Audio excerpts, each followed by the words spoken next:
Nos encontramos en San Agustín, Colombia, donde la industria de panela es una actividad de gran importancia para el sector rural.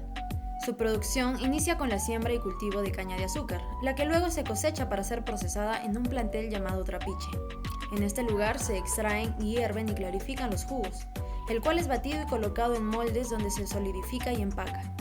En resumen, ese es el proceso. Sin embargo, el sector panelero está expuesto a varios riesgos.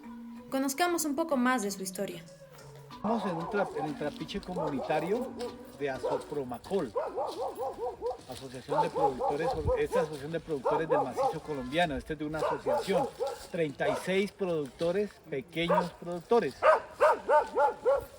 Este trapiche, esta asociación fue fundada en 1997. Esa es una de las primeras asociaciones fundadas aquí en el sur del departamento del Huila, en aliado con la asociación Azopropani del municipio de Isnos. Durante el recorrido en los cultivos y el trapiche de Azopromacol identificamos riesgos para la industria, que si bien es cierto de forma individual pudieran parecer simples, al ser varios factores lo convierten en una situación compleja de resolver. Para ello, esta asociación ha encontrado por medio de la asociatividad e integración poder capacitar a sus miembros para la resolución y gestión de riesgos en el mercado, que cada vez impone mayores retos para los campesinos. Les comento, la quema de llantas es un problema grave, gravísimo diría yo, porque anteriormente nuestros abuelos sembraban maíz, sembraban frijol y se daba a la perfección, tomate, sembraba así. Hoy, por la quema indiscriminada de llantas se nos queda toda ese CO2 arriba, hay lluvias ácidas y vienen y nos queman el cultivo. Una de las debilidades grandes que tiene el productor es, por decir algo, en la parte fitosanitaria. La caña la ataca un cultivo que llama, un insecto que llama la diatraea. Y hay varios tipos de diatraea. En este momento la que más predomina acá es la sacharálisis.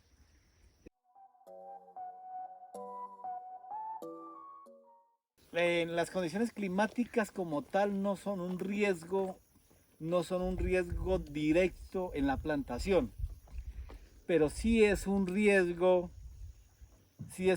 cuando yo cosecho y la materia prima en el momento en que yo voy a hacer el acarreo no lo hago en las mejores condiciones. Me voy a entender. Si yo corto la caña y tengo un caballo, empleo un caballo y la cargo en rastra, ¿sí saben qué es una rastra? Sí. No. Que se carga el caballo y se lo siga. Y se va la materia prima, se va llevando, y en lluvia y en barro, o sea, se me revuelca la materia prima. Ahí tengo un problema grave, porque en el momento en que voy a clarificar los jugos, me sale mugroso y la sedimentación es muy compleja para yo poderla clarificar con el balso, que es comúnmente una corteza que se emplea acá para yo hacer esa clarificación. He ahí cuando a mí, para el mercado internacional, me exigen el promedio de sólidos insolubles, no hay nada que hacer.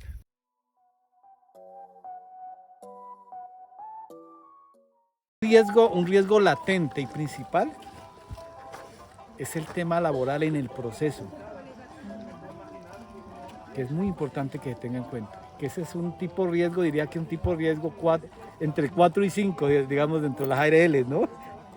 Porque te puedes dar cuenta, igual en este trapiche que es, digamos, con tecnología a vapor, no es tan alto. Pero en los trapiches tradicionales, donde la combustión es directa, donde las pailas están, digamos, a una altura de 30, 40 centímetros, el riesgo es alto aun cuando no se tiene, digamos, las separaciones de áreas, que por accidentalidad llegue a entrar un hijo de un productor, del operario, pase corriendo. Han pasado esos casos a nivel del país, niños se han ido a las pailas. Entonces ese es un riesgo grandísimo. El problema es que si le cae, pongámosle un chisguete de esos, le puede pasar esto. A mí me cayó algo pequeñito, toda esta cicatriz.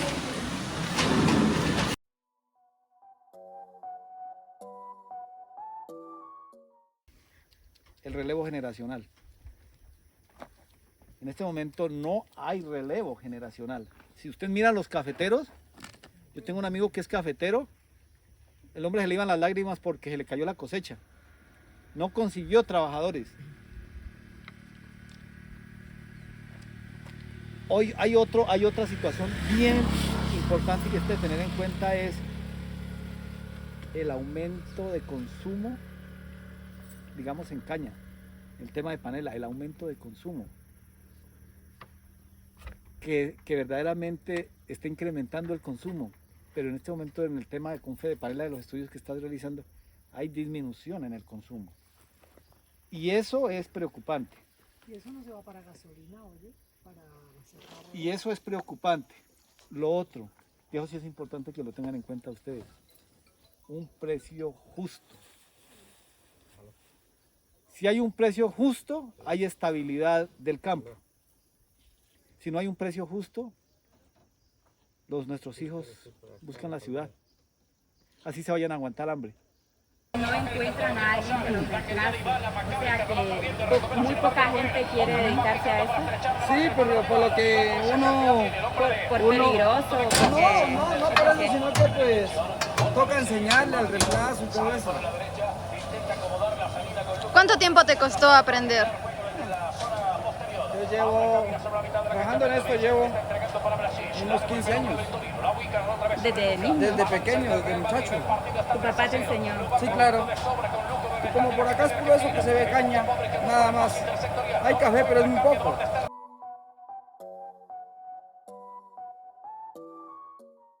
Pero sí hay un problema que de alguna manera nos afecta a nosotros, es el tema de derrite. No sé si ustedes saben qué es el derrite. No. Son panelas falsificadas, que cogen el azúcar, cogen un bulto de azúcar, o cogen 20 bultos de azúcar y le adicionan uno de panela. Y lo hacen, no hay necesidad de que sea un trapiche, lo hacen en un garaje. Y hacen los moldes y eso es panela falsificada, ¿no? Aparte de generarle un problema a nosotros los campesinos, les están generando un problema grave al consumidor. ¿Quién y cómo toman decisiones sobre los riesgos? Según Luhmann, existe riesgo cuando se toman decisiones para evitar posibles daños. En realidad no importa si la decisión se toma durante la ocurrencia del daño o después de los efectos del mismo. Lo importante es la prevención. Veamos unos ejemplos. La industria hay que tener en cuenta, pues, igual que un carro, el mantenimiento que hay que estar haciéndole. Un ejemplo, hay que estar revisando las bandas, mirando el sistema de ranurado del molino. Hay que estar mirando el sistema eléctrico también de que se tiene allá, que no vayan a haber accidentes.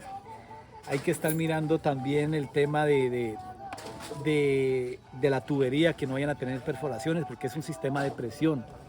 Donde se llegue a estallar un tubo de esos, Dios no lo quiera, o la caldera. Entonces tiene que haber un mantenimiento previo, o sea, para evitar un riesgo generalizado. En algunas situaciones, las decisiones son tomadas de forma individual. Por ejemplo, en el uso del horno y en el área donde se hierven los jugos. Por riesgo, claro, de quemarse uno. Por lo menos esos tubos llevan altísima presión. Ellos van llenos a agua. Tienes mucha, ¿cómo le digo yo? Mucho cuidado con eso. ¿Usted cree que la comunicación es importante para este tipo de trabajos? Sí, claro. ¿Nos podría dar un ejemplo? Claro, esto por lo menos es muy, ¿cómo le digo yo? Esto es muy importante para todo el mundo. Pero para el funcionamiento de la máquina, ¿lo controla una persona o se tienen que comunicar con No, otros? por lo menos yo controlo lo que es esto aquí. ¿Sí me entiende? Yo controlo lo que es todo, miro el reloj, todo el agua, que no vaya a acabar. Y ya, me encargo de esto y el de abajo. Ya los otros muchachos tienen el otro movimiento que lo que es bagacear y echarle caña al trapiche. Y adentro hay otros 3 muchachos también que hacen otro trabajo diferente. Okay. Todos hacemos trabajos diferentes. Pues digamos aquí el riesgo que uno tiene es que uno tiene que, como digo, ser cuidadoso.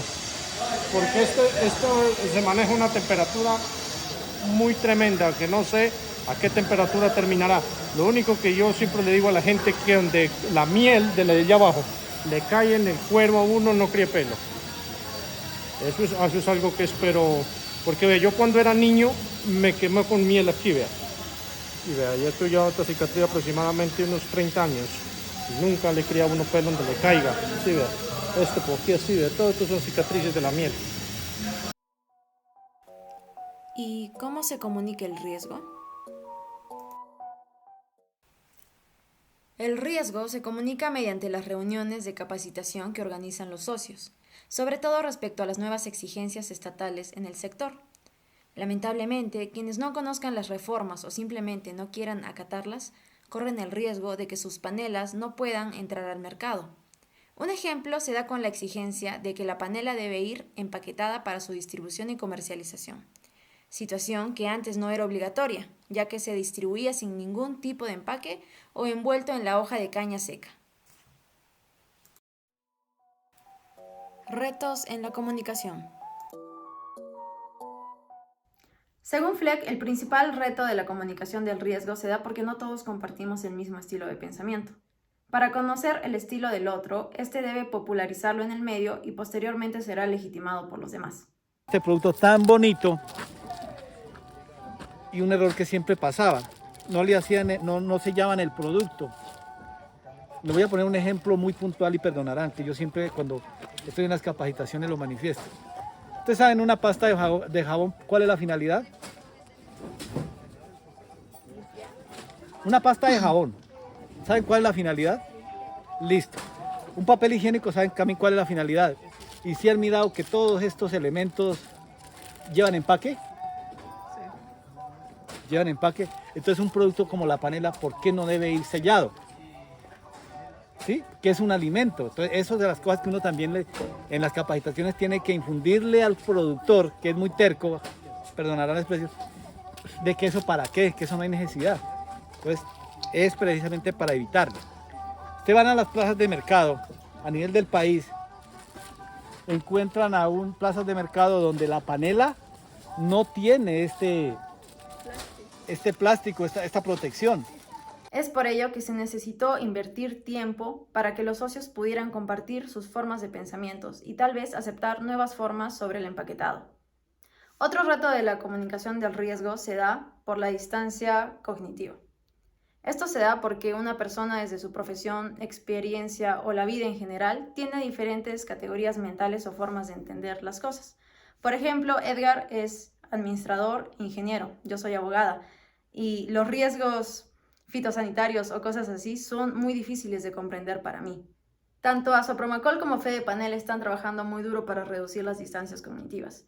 Sin embargo, hay que recordar siempre que para esto va a ser necesario que existan espacios de confianza mutua entre los socios, inversión de tiempo y sobre todo recordar que no existe una fórmula única o secreta para poder comunicar el riesgo. Todas las formas son válidas y lo importante es que intentemos. Evaluación de la eficacia de la comunicación del riesgo. Nosotros nos basamos en lo que señala REN, donde esta idealmente debe realizarse en un esfuerzo conjunto con evaluadores y gestores que contengan las distintas percepciones de riesgo. En una buena comunicación de riesgos debe haber percepción de credibilidad en los argumentos que se presentan. Además, debe generar y mantener interés del tema y sobre todo fortalecer las capacidades y empoderar a las personas para que contribuyan a tomar mejores decisiones sobre el riesgo. Uso de datos estadísticos, mapas y narrativas. Los datos estadísticos forman parte de las expresiones matemáticas, que para REN proporcionan un significado común y preciso del fenómeno que se está evaluando. Este tipo de información permite a las personas analizar y tomar mejores decisiones sobre diversos temas. Sin embargo, se ha identificado que no todas las personas tienen la habilidad para interpretar números, y aquellos que la poseen pueden tener un exceso de confianza para hacerlo. Los mapas permiten comunicar el riesgo a través de una imagen, esto gracias al componente de espacio y tiempo que tiene el riesgo o uno de sus factores que lo componen. La cartografía bien diseñada permite mejorar la comprensión del público, debiendo expresar claridad, evitando los tecnicismos y sobre todo considerar al público hacia el cual está dirigida. Por último, es a través de las narrativas que las personas conectan y dan sentido a los acontecimientos que han vivido. Es por ello que en la comunicación de riesgo, las narrativas permiten conocer, analizar e interpretar la percepción de riesgo de los individuos, así como sus decisiones. Sin embargo, debemos considerar que el contexto social y cultural influye en la percepción del individuo, por lo que ésta puede variar dependiendo de sus creencias, valores, aspectos económicos, entre otros. Como hemos visto hasta aquí, los datos estadísticos, los mapas y narrativas son necesarias para la comunicación de riesgo, pero para que ésta sea exitosa es necesario combinarla junto con otras herramientas de información que sean adaptadas al contexto local. Riesgo sistémico. El riesgo sistémico se da cuando existe un entorno de complejidad, ambigüedad e incertidumbre. Tienen que estar los tres. En el sector panelero hemos identificado que solamente existe complejidad porque hay una suma de diferentes riesgos que se conectan entre sí en esta actividad económica. Sin embargo, hay que recordar que una particularidad del riesgo sistémico es que no se puede prever hasta que nos encontramos en una crisis total, por lo cual hay que estar siempre vigilantes a que no se cumplan estos tres requisitos del riesgo sistémico.